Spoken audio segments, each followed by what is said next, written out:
Episode 93, The Dog's Revenge. "It's you again," Lee said angrily when he recognized Debbie. "First you ruined my favorite song, now you make my dog sick." Debbie's stomach still hurt. She couldn't even open her eyes. She had no idea what had happened, and Lee's words just confused her. Janice and Rita also had no idea what was going on. They didn't know that Melissa had given the water to Debbie. At that moment, the ambulance arrived, flashing red and blue lights. It stopped outside the auditorium, and 2 paramedics lifted a stretcher out of the back. "We need to get Debbie to the hospital. We can sort this out later," Janice said as she and Rita went to help Debbie onto the stretcher. "Stop," Lee shouted. "Did I say you could leave?" They all froze. Lee's gaze landed on Melissa. "Give the water to the doctor and get them to check if it contains poison." "Yes, sir." Melissa picked up the bottle of mineral water and handed it to the paramedic. The paramedic knew who Lee was, so he agreed straight away. He used the equipment in the ambulance to do a quick check on the contents of the bottle. While this was happening, Angelina had asked the other paramedic to treat her beloved dog.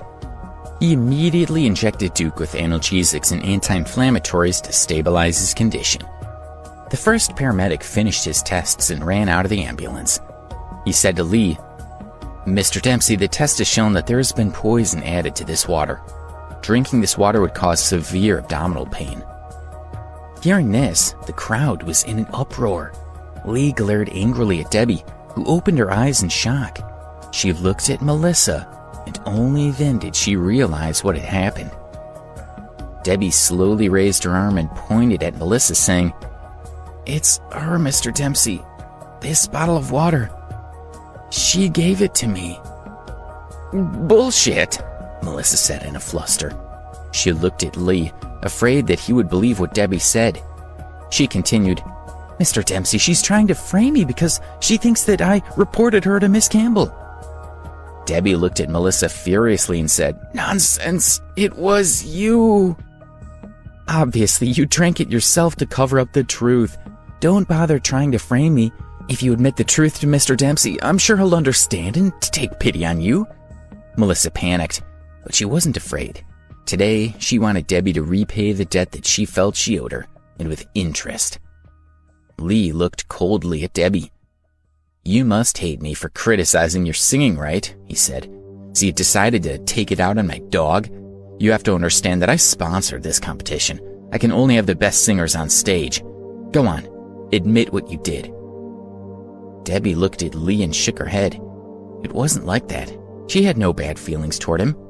She now knew that Melissa had orchestrated everything. "You destroyed my favorite song and then poisoned my dog. Are you tired of living or something?" Lee's tone became increasingly sinister as he continued, "Stupid girl. If anything happens to my dog, you'd better stay well away from me."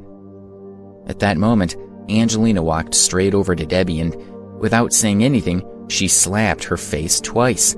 Neither Janice nor Rita tried to stop her. "You bitch! How dare you poison my dog? Duke's life is worth 100 times yours. Who do you think you are?" she said fiercely to Debbie. Then she calmly walked back to Lee's side. "How's Duke now?" Lee asked Angelina. "I asked the paramedic to give him painkillers. He's in less pain now than he was before." As Angelina was talking to Lee, the paramedic walked over with Duke and said, "Mr. Dempsey, your dog isn't in pain for the time being, but you need to find a professional veterinarian to have a look at him." "Thank you, we'll see the vet later." Lee bent down and stroked Duke's head. His gaze turned toward Debbie, and he whispered sinisterly to the dog, "Duke, do you know why you were in so much pain earlier? It was because of her. Do you want to take revenge?" Duke seemed to understand Lee's words and bared his teeth at Debbie. "Mr. Dempsey, what are you doing?" Janice and Rita were both terrified. Debbie also opened her eyes wide and looked at Duke. But Lee ignored them. He patted Duke's head and unhooked the leash. Duke ran toward Debbie while growling and baring his teeth. Janice and Rita were terrified and moved away from Debbie's side. Debbie forgot all about the pain in her abdomen. Looking at Duke charging toward her, She got up quickly and tried to run. With every step she took, pain shot through her stomach. She ran full steam into the artificial lake, but Duke rushed in after her. He reached her quickly, baring his teeth and trying to bite her. In order to avoid the attack, Debbie punched the dog's head with all her might, but she was no match for Duke. A piece of her clothing was bitten off by the ferocious dog.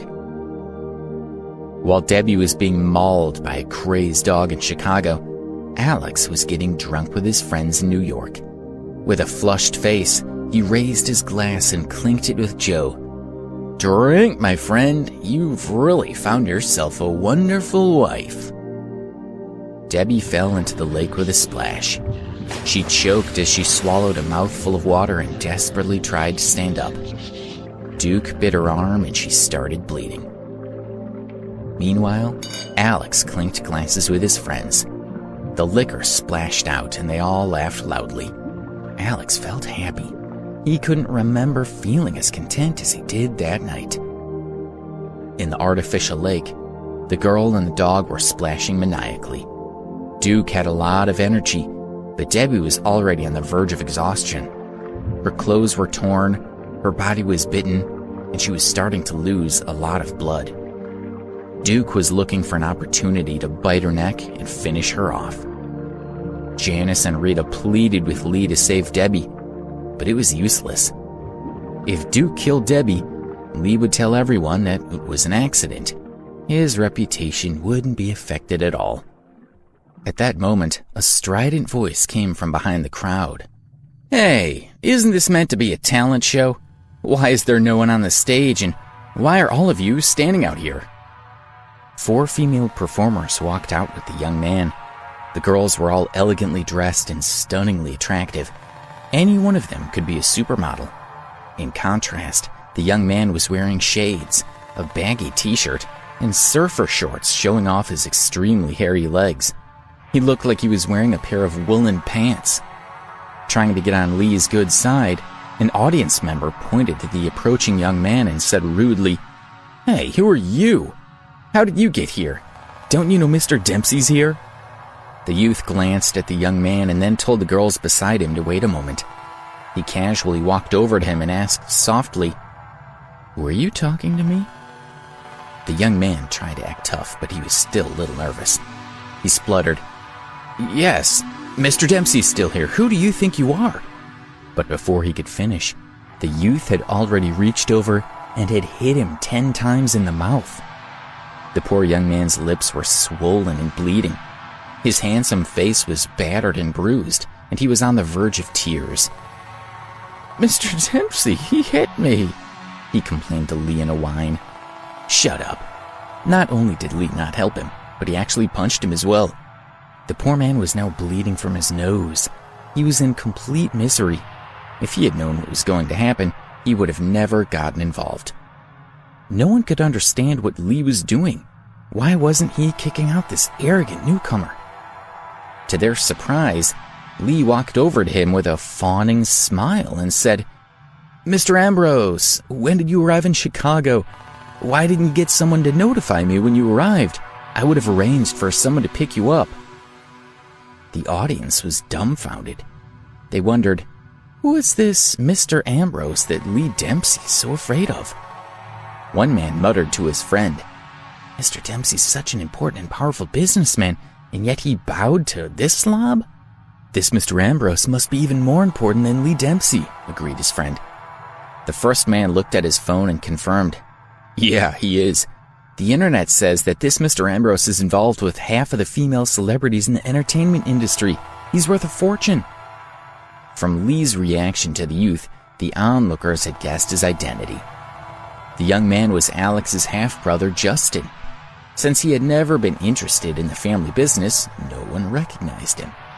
Although Justin was a member of the Ambrose family, his part of the family was far less rich and powerful than Alex's, and his wealth was far inferior. However, he was still one of the richest men in America. Lee knew this and had to treat him with respect. "Stop trying to suck up to me. I'm here to watch a talent show," Justin said rudely to Lee. "Why is it stopped? What's going on and what's happening in the lake?" Lee replied, "We were in the middle of a talent show and this woman poisoned my dog. I'm letting my dog bite her. Then we'll see if she dares to do something like that again." Lee pointed at Debbie, who was still struggling in the water. Justin hugged the 4 girls beside him and looked over at the artificial lake. Amidst the splashes, he could make out a dog crazily attacking a woman. It was impossible to see the woman's face. He nodded in approval and said, "I have an African lion at home. If anyone tried to poison my lion, I would let him eat him. These kinds of people deserve to die." Just then the dog in the water jumped toward the woman's neck, and Justin got a clear view of her face. He was shocked. He recognized her as the same woman he had met on Harmony Island. It was his half-brother's girlfriend, Debbie. "Stop him. Stop. I know her. Stop your crazy dog now." Justin ran full pelt into the artificial lake.